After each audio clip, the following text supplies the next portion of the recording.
So in tithes and offering, so kung meron tayong physical Bible or Bible apps, amen, buksan po natin the book of Proverbs, chapter 11, verses 24 to 25. It says, one person gives freely, yet gains even more.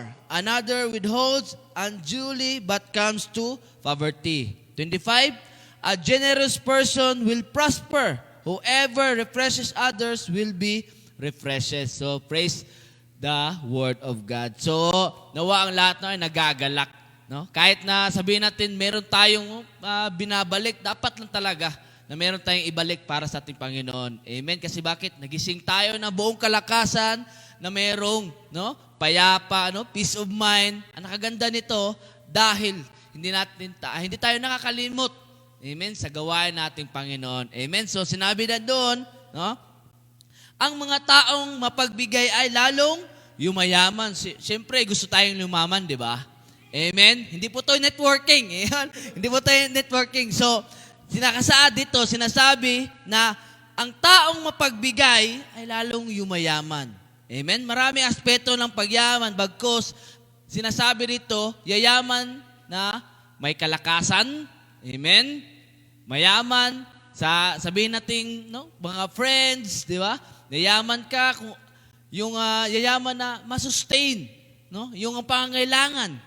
Amen? So, sinabi pa dito, ngunit, ang mga taong sakim ay hahantong sa kahirapan. So, isa reminder po din sa atin, kung tayo ay masyadong sakim, kim-kim sa anumang bagay na pinagkaloob sa atin ng Panginoon at hindi mo sinare, kapatid, hahantong ka sa kahirapan. Kaya, masasabi natin na, bakit ganito? 1,000,000 buwanan ng sahod ko, bakit kulang pa rin? Di ba? Bakit mayroong ganung mga bagay na bakit pinagkukulang pa rin? Amen? Bakit hindi masusustentunan yung pangailangan? Amen? Mayroon pa rin inahanap sa sarili. Bagkus kung tingnan natin, ang taong mapagbigay ay magtatagumpay sa buhay. So, paalala kapatid, amen, na yung taong mapagbigay, amen, sabihin natin mapagbigay sa kanyang talent, kanyang talagang ine-express, ang kanyang talent para sa Panginoon, sabihin natin treasures, yung ano yung nakukuha niya sa mundong ito, talagang kanya pong pinapagamit, amen, or sabihin natin time, kahit sabihin natin wala kang trabaho, amen, sabihin natin na disable ka, huwag naman sana, di ba? Or yung mayroon kang kakulangan sa sarili mo, hindi ka makapag-abot financially, bagkus mayroon kang time. Amen? Yun po nakaganda. So pagtatagumpayin ka natin, Panginoon, pangako niya yan. Ang taong tumutulong ay tiyak na tutulungan. Amen? So ito po yung kadahilanan kung bakit patuloy po tayo na nagpupuri, amen, nakikinig sa salita ng Diyos. At ang concern po natin dito ay maabot natin yung gospel, yung magandang balita na tinuro sa atin nating Panginoong Jesucristo. So, ito lamang yung pagtuturo, amen, na sinakasaad na ito ba'y pagpapala o pagpapalo sa isang tao. Amen? So, dapat meron tayong action by giving and take by work. Amen? Kasi mahirap naman na nag-give tayo pero absent ka naman. Di ba? Talagang tuyo yung buhay spiritual natin. Dapat merong work. Amen? So, must be dual forces. Amen? Kasi yung isang iglesia, dapat ay nandun yung unity, nagtutulungan. Kagaya kanina, di ba? Nakita natin bagong-bago sa ating music. Di ba? So, napakagandang tignan na yung nagsishare tayo, ng blessing, kagaya na lamang ng talent, di ba? Hindi man natin, inaasam, bagkus nagagamit para sa Diyos. Amen? So, generosity, it means, there is one who scattered, yet increases more. So, para pong nagtatanim tayo ng buto. Amen? Na atin pong, parang, tawag ito, yung tinatapon lamang yung mga buto sa lupa. Na inahayaang magtanim. Subalit, pag yun ay tutubo, yun ay mububunga, yun din ang harvestin natin. So, meron ding isa na yung sakim, the one who withholds more than is right but leads to poverty. Bakit? Kasi nga, wala na siyang marireceive. Puro siya kim-kim eh. Paano mo marireceive? Puro kim-kim. Di ba? So, dapat i-receive, dapat i-spread mo din, dapat i-share mo kung ano yung natatanggap nating blessing. Kasi bakit? There's a new opportunity na merong new opportunity pag bukas.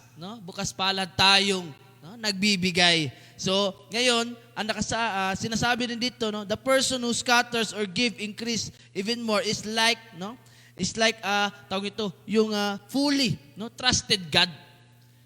Amen? Fully trusted God. Kasi kahit sabihin natin na walang-wala ka na, but you still believe that God will provide.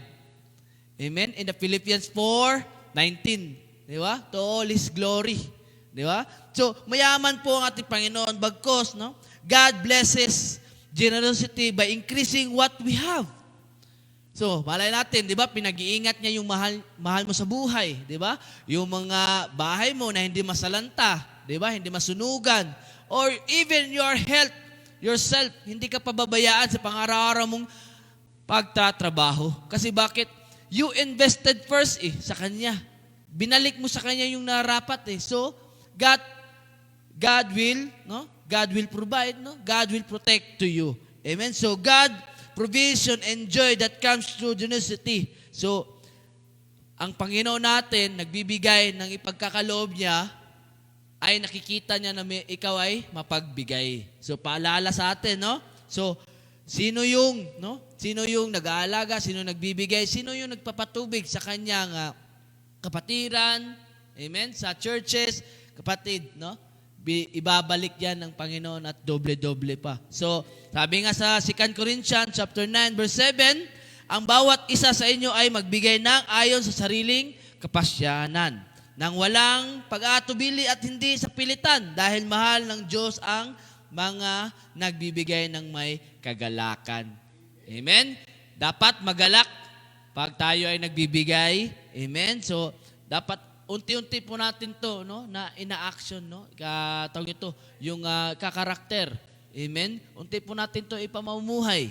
Amen? Kasi, bakit mahal ng Diyos ang mapagbigay? Amen? Hindi niya pababayaan. Amen? At the more bibigyan pa ng magandang ipagkaloob, yung the best para sa iyo. So, let each other give us what He planned and our purpose. Amen? And His heart, dapat hindi yung madudahin, hindi nadadalawang isip, at dapat bahal natin ang ating Diyos dahil tayo ay nagbibigay.